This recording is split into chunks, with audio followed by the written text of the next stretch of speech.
وربنا يوفقه ويكمل البرنامج اللي وضعه.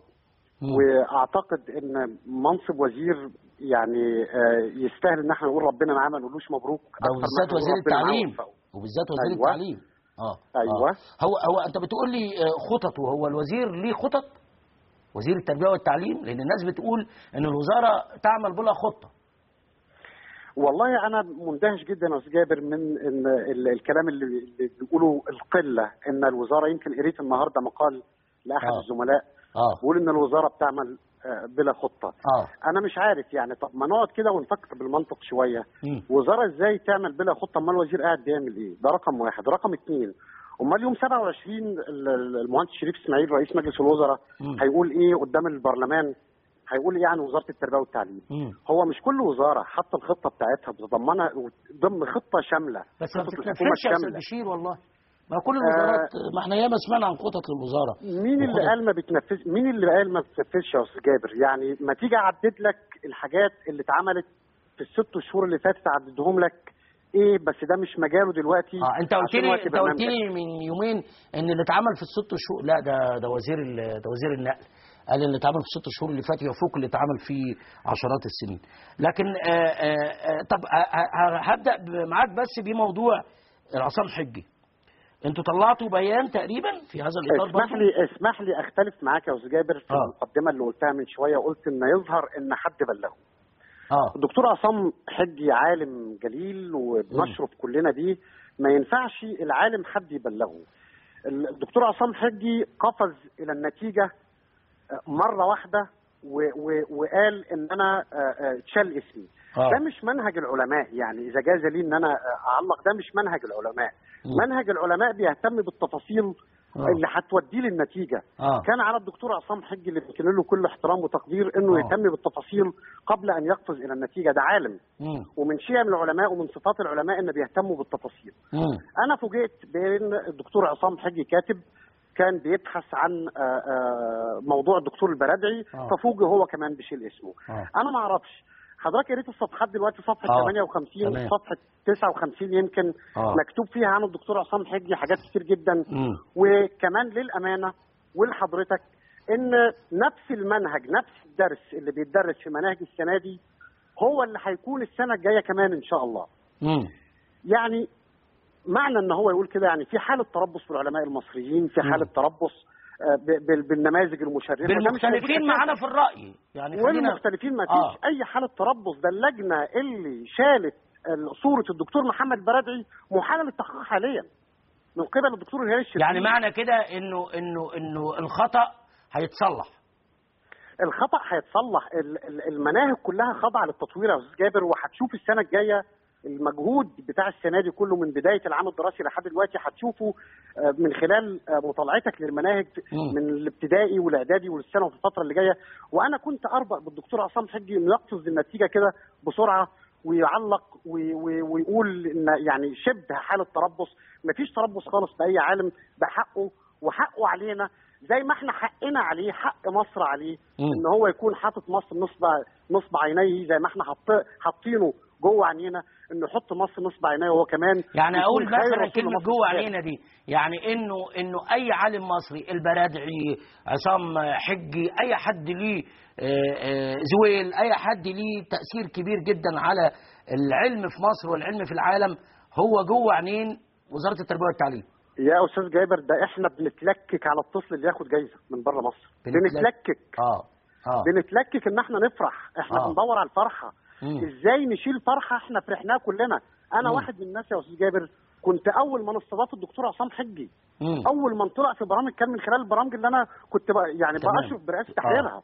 ازاي هيبقى دي حاله تربص؟ عكس اطلاقا. انا كنت انتظر الدكتور عصام حجي بدل ما يتهكم ويقول اذا كان شيل اسمي هيصلح المنظومه التعليميه. لا يا عم، اعمل لنا ورقه عمل وتعالى انت قول لنا نصلح المنظومه التعليميه ازاي. ما هو كان هنا وما حدش مديله ايده، كان شغال مستشار الرئيس المستشار العلمي لرئيس الجمهوريه وما حدش. يعني هو يبقى المستشار العلمي لرئيس الجمهوريه يا استاذ جابر؟ لا يعني بقول لك ما لقاش بيئه كويسه. ما لقاش بيئه كويسه. لا هو كان بيقول لك ان انا ما لقيتش بيئه كويسه. ما لقيتش بيئه كويسه عشان انفذ لكن هو يجي ويشارك النظام طيب هل في تربص بتاريخ الإخوان في الفترة اللي فاتت دي أو في السنة اللي تولى فيها الدكتور محمد مرسي رئاسة الدولة، هل في تربص بيه ولا هيبقى في رصد عادل للتاريخ في المناهج؟ أستاذ جابر، هو التاريخ بيكتبه شخص، التاريخ لا يكتبه شخص، التاريخ بتكتبه أمة كاملة، ومفيش حد يقدر يزيف التاريخ. فترة الإخوان هتكون موجودة بما لها وما عليها هتكون موجودة، زي مبارك بما له وما عليه، ومبارك وغير مبارك، مفيش حد يقدر يزيف التاريخ. انت فاكر يا استاذ جابر زمان لما كنا بنقول احنا بندور في مكتبة التلفزيون مش لاقيين خطابات ما اعرفش مين ومين ومين. الخطابات دي موجودة لحد دلوقتي وموجودة حتى بره مكتبة التلفزيون. التاريخ بيكتبوا الأمم، بيكتبوا الأمة يا استاذ جابر، مش بيكتبوا شخص عشان يخضع للهوى. وزارة التربية والتعليم اعتقد في المناهج اللي هتطبق من العام القادم ان شاء الله هتشوف طفرة كبيرة جدا على كل المستويات، على مستوى الأبنية التعليمية، على مستوى المناهج، على مستوى تدريب المدرسين، على مستوى الطلبة، على مستوى علاقة الطالب بالمدرس كمان. يعني لن تغفل وزارة التربية والتعليم أي حدث، ولن تغفل أي شخصية بما لها وما عليها إطلاقا أساءت للبلد أو أضافت للبلد. طبعا التاريخ كل واحد اللي له اللي عليه بيكتبه. طب وإذا تم رصد بعض الأمور السلبية، الناس تعمل إيه؟ تتصل بوزارة التربية والتعليم؟ طبعا تتصل بوزارة التربية والتعليم. يا أستاذ جابر، وزارة التربية والتعليم ما بتشتغلش لوحدها، وأنا أشكركم وأشكر الإعلام إن هو برضو بيساعد وزارة التربية والتعليم. هذا مهم. يعني من خلال برنامج حضرتك ده أنا بعمل معاك مداخلات، ربما يعني أشيل اللبس عن بعض الأمور زي ما حصل مع الدكتور عصام حجي. يعني أنا أتمنى إن الإعلام يكون جزء من العملية التعليمية، مش إن احنا نسرد سلبيات بس. أنت بتتعامل يا أستاذ جابر مع 19.5 مليون تلميذ و2 مليون مدرس وإداري، يعني قد دولتين. بس هو بص يا أستاذ بشير، يعني أنت زميل عزيز طبعا، يعني أنا لما حصل موضوع الدكتور برادة ده كان في مصدر مسؤول في وزارة التربية والتعليم وطلع وملى المواقع الإلكترونية وقال إنه أصدقاء أولياء أمور بلغوا الوزارة وقالوا إزاي ولادنا يدرسوا هذا الرجل، والراجل ده بيسيء لصورة البلد وبيقول تصريحات ضد الدولة. فأنا الحقيقة أنا برضو واحد من الناس تهكمت على هذا الكلام. يعني أشكرك على الكلام ده، وأشكرك إنك هتديني فرصة أرد عليه. أنا شخصيا لما سئلت باعتباري متحدث باسم الوزارة، لما سئلت عن صورة الدكتور البرادعي قلت تم استدعاء اللجنة اللي كانت مشرفة على تطوير التعليم المنهج في الفترة دي، وبسؤالها قالوا الكلام اللي حضرتك بتقول عليه ده، ان هو اكبر من وعي الطالب.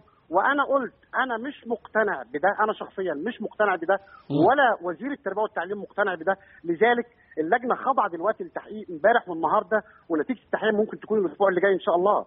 يعني في تحقيق في الموضوع، يعني لكن التحقيق في موضوع الدكتور برادة ده الاسبوع الجاي ان شاء الله باذن الله. ان شاء الله ان شاء الله ان شاء الله.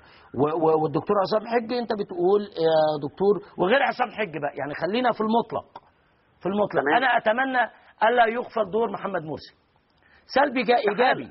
اتمنى الا يغفل دور حتى رئيس البرلمان وقت الدكتور محمد مرسي كتات. يا استاذ جابر، مش احنا بنقرا في كتب التاريخ اللي والله يا استاذ بشير، وانا بلاقي اغفال لبعض الامور. ما خلينا نتفق على ارضيه ثابته بقى. احنا بنتكلم كأن الهلال الشربيني مسك النهارده.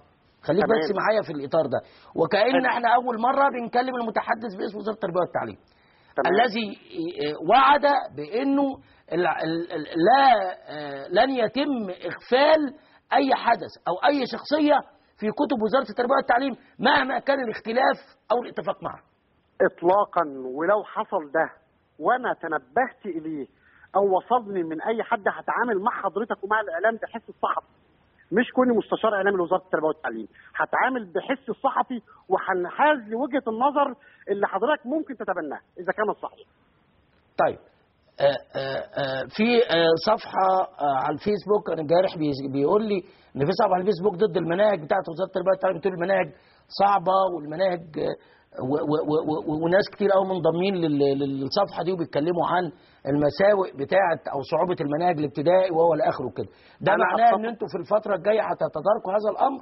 انا اتفق تماما، واعتبرني عضو في هذه الصفحه. انا اتفق معهم تماما، ولذلك تطوير المناهج شغال. احنا قلنا من خلال حضرتك قبل كده يا استاذ جابر ان تطوير مادتي العلوم والرياضيات تمت من خلال 120 استاذ جامعي من 12 جامعه مصريه الى جانب خبراء وزاره التربيه والتعليم. باقي المناهج تم تكليف لجنه من قبل الدكتور هلال الشربيني بتطوير باقي المناهج اللي هي المحليه زي التاريخ، زي الجغرافيا، زي اللغه العربيه، زي التربيه الوطنيه. الحاجات دي كلها جاري بالفعل تطويرها المناهج، وهيتشال الحشو منها. في حشو كتير جدا هيتشال وهيضاف اشياء جديده، وده هيتم من العام المقبل ان شاء الله. لكن ان المناهج صعبه، طب احنا في الترم الثاني، ده احنا بدانا في يعني الامتحانات على الابواب. اطلع دلوقتي واقول المناهج صعبه ازاي؟ لا السنه دي خلاص، السنه دي خلاص. في مراعاه على السنه دي خلاص، نتكلم على السنه دي كمان في الامتحانات. الامتحانات يمكن هتكون بشكل مختلف تماما السنه دي، ويمكن سياده الوزير حريص ان الامتحانات تكون في متناول الجميع. يعني مفيش تسريبات السنه دي يا استاذ بشير؟ والضعيف. نعم، مفيش تسريبات السنه دي؟ لا، اعتقد ان الخطه، اذا كنت اتكلم عن الثانويه العامه فاعتقد ان في خطه السنه دي مختلفه تماما. جبنا الاعوام السابقه وعرفنا بالظبط كان مواطن الخلل فين. يا استاذ جابر، لك ان تعلم ان في مدرسه واحده بس، مدرسه واحده تم تحويل 88 طالب لمدرسه واحده، وبين المدرسه اللي هم محولين منهم في الثانويه العامه وبين المكان اللي هم رايحين يحولوه اكثر من 600 كيلو. يا نهار ابيض، تخيل. طيب في مدرسه ثانيه نفس الشيء، اكثر من 70 طالب. اذا هنا علامه استفهام. الطلبه دول بيجوا في التوقيت ده بالتحديد وحولوا للمدرسه البعيد دي، الا اذا كان في حاجه. سالنا عن تاريخ المدرسه لقيناها فعلا فيها حالات غش كتير جدا. فتم وقف تحويل الطلبه. طيب شفت الحيل. انا هطلب من حضرتك حاجه يا استاذ بشير. اتفضل يا فندم. لو ده الاسبوع الجاي نعمله، انا عايز لو في امكانيه لاستضافه الوزير، وانا مش هتدخل، انا هسيب التليفونات، يعني انا مش هعرض عليه اي سؤال. الاسئله هتبقى من خلال المشاهد اللي طبعا بكل احترام وتقدير. واتمنى انه الوزير، يعني انا بشوف بعض البرامج الاول بسال الوزير والوزير يجيب لا مش عايز كده. انا عايز الوزير اول ما يقعد لحد ما يغادر الاجابات كلها تكون لاولياء الامور في هذا الاطار، لانه وزاره التربيه والتعليم انا مش عايز اقول لك الله يكون في عونكم، والضغط جدا عليكم كبير. بس قبل ما انهي ده، في طالبتين كفيفتين، في طالبه في اسكندريه وفي طالبه هنا في